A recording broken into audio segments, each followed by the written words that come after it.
अस्सलाम वालेकुम। मेरा नाम डॉक्टर मोहम्मद तारिक है और मैं एक बच्चों का स्पेशलिस्ट होने के नाते आज एक और टॉपिक डिस्कस कर लेते हैं। मैं रोज़ाना होता हूँ Pakistan institute of medical sciences पे, मैं इस्लामाबाद में, और शाम में इधर क्लिनिक करता हूँ, प्रैक्टिस करता हूँ प्रीमियम डायग्नोस्टिक सेंटर G8 मरकज़ इस्लामाबाद में 4 बजे से लेकर 7 बजे तक। आज एक कॉमन टॉपिक डिस्कस कर लेते हैं। ओपीडी में डेली बेसिस पे और क्लिनिक में इवन बहुत से बच्चे हमारे पास वालिदैन की एक मसला होता है, सवाल होता है कि डॉक्टर साहब हमारे बच्चे कुछ खाते नहीं हैं, आप ऐसे शरबत लेके, ऐसी दवाइयाँ लेके कि हमारे बच्चे कुछ खाए पिए, और अक्सर बच्चे खून की कमी का शिकार होते हैं। तो WHO और यूनिसेफ के जितना भी हमारा डेटा अवेलेबल है, स्टेटिस्टिक्स अवेलेबल है, पाकिस्तान में एवरेज 40 to 60% लोग आयरन डिफिशिएंसी एनीमिया का शिकार है, और उसमें जो सबसे ज़्यादा पॉपुलेशन है वो सबसे ज़्यादा बच्चों की है, और इवन जो हामिला औरतें होती हैं उनकी होती है। और इसमें जो सबसे बड़ा किरदार है कि हमारा फूड अनहाइजीनिक है, और हमारी जो डाइटरी हैबिट्स है, ग़िज़ाइयत के जो खुराक के जो तरीक़े हैं वो सारे बिल्कुल गलत हैं। और इसी वजह से हमारे मुल्क में तकरीबन 40% बच्चे स्टंटेड होते हैं, मेंटल उनका IQ कम होता है अपने नॉर्मल लेवल से, और वो अपने कद को नहीं पहुंचते और अंडर वेट रहते हैं। अपना उम्र के हिसाब से उनका वज़न नॉर्मल नहीं रहता, कम रहता है। तो ये एक बहुत बड़ा सवाल है। इसकी वजूहात क्या है सबसे पहले ये, और इसका हल क्या है। सबसे पहले हमारे मुल्क में जो बच्चे हैं जो खून की कमी का शिकार है, सबसे पहले क्योंकि माँ का तल्लुक़ उसके बच्चे का तल्लुक़ उसके माँ से है, तो ये बात सबसे पहले माँ से शुरू हो जाती है। हमारे माएँ जो होती है वो आयरन सप्लीमेंट्स नहीं लेते, वो कमज़ोर होते हैं, उनमें खून की कमी होती है।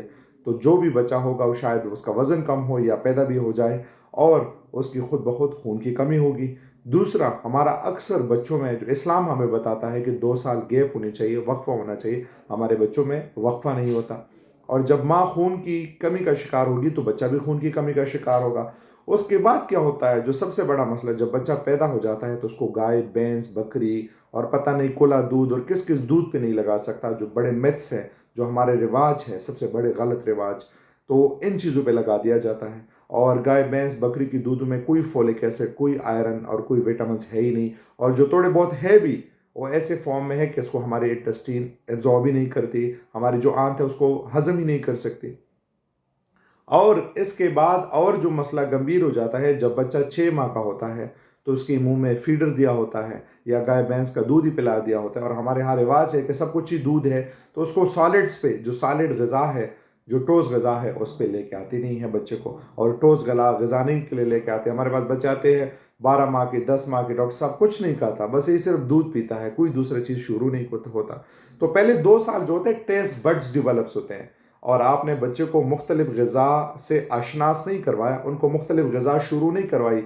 जिस तरह बच्चे को आपने अंडे शुरू करवाना है, आपने चावल शुरू करवाने हैं बॉयल, सूजी, हलवा शुरू करवाना है, आपने उसको आलू शुरू करवाने हैं, फिर फ्रूट्स शुरू करवाने हैं, फिर दालें, सब चीज़ें, रोटी, इन सब चीज़ों से रोशनास कराना है। तो जब आप उसको दूध पे लगे होते हैं तो वो बच्चे खाते नहीं हैं।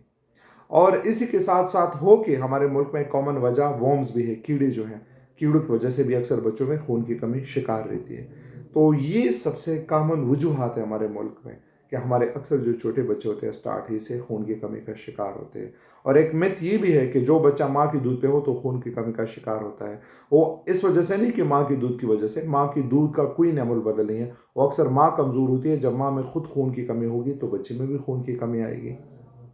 और इसी तरह फिर जब बच्चा बड़ा हो जाता है, जो ऑलरेडी मैं बयान कर रहा हूँ, फिर माँ कहती है कि हमारा बच्चा कुछ खाता पीता नहीं है। तो ये आम से अल्फाज में, जिस बच्चे में खून की कमी हो वो बच्चा सुस्त होता है, कुन जहन होता है, रात को पाँव में दर्द, विटामिन D, आयरन, सब डिफिशेंसीज होते हैं। वो बच्चा जब स्कूल से आ जाता है एग्जॉस्ट हो जाता है, हर वक्त गरम गरम रहता है, माँ बाप कहते हैं। जो भी चीज़ खा लेता है उल्टी होती है, सुबह उठता है तो उसको उल्टी जैसी कैफियत होती है, नाश्ता नहीं करता।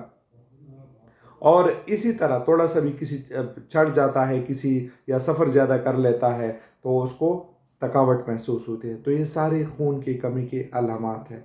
और खुदा न खास्ता खून बहुत कम हो जाए तो फिर खून लगाना पड़ता है, वरना बच्चे के दिल फेल होने का ख़तरा होता है। और इसके लिए बाज़ार में बहुत सारे मल्टीपल कंपनीज़ की सिरप्स अवेलेबल हैं जो मुख्तलिफ़ नामों से आते हैं। कोई कहता है ये एपिटाइज़र दे, कोई कहता है ये एपिटाइज़र दे, किसी प्रोडक्ट में लाइसिन होता है कि ये एपिटाइज़र है। कुछ ना कुछ इसकी ठीक है अहमियत होगी, कुछ ना कुछ इससे अफाका पड़ेगा, लेकिन इससे अफाका पड़ने वाला नहीं है। माँ वालिदैन को चाहिए कि अपने बच्चों को अच्छी आदत डाइटरी हैबिट्स कराएं। डाइटरी हैबिट्स किस तरह करेंगे कि बच्चों को अपने माँ का दूध दें, बच्चों में वक्फा करें, और उसके बाद जब बच्चा 6 माह तक हो, माँ का दूध उसके लिए बिल्कुल पूरा है। वो जो पैसे गाय भैंस और बकरी कोली दूध और फार्मूला फीड पे लगाने हैं, वो अपने उस पे लगाएं, उसके बच्चे के वालिदा पे लगाएं, और 6 माह के बाद उनको सॉलिड शुरू करवाएं, उनको केला शुरू करवाएं, उनको चावल शुरू करवाएं, उनको खिचड़ी साबूदाना, उनको आलू, सब चीज़ें आहिस्ता आहिस्ता शुरू करवाएं, और उनकी दूध की मकदार को आहिस्ता आहिस्ता कम करें। और 2-2.5 साल के बाद दूध की कोई ज़रूरत ही नहीं है उनको, कोई दूध। और उनको जो जिन बच्चे के डाइटरी हैबिट्स अच्छे होंगे, टाइम पे उनको सॉलिड्स इंट्रोड्यूस कराएंगे, तो उन बच्चों में खून की कमी नहीं होगी। तो ये मेरा मैसेज है सब माँ बाप के लिए कि काइंडली ये जो कुछ रिवाज, कुछ चीज़ें हैं गलत है, इनको अपनाने से बस बाज आए और अपने बच्चों को अच्छी डाइटरी हैबिट्स दें, ताकि वो इस मुआशरे में सेहतमंद पाकिस्तानियों का, बच्चों का किरदार अदा कर सके। शुक्रिया।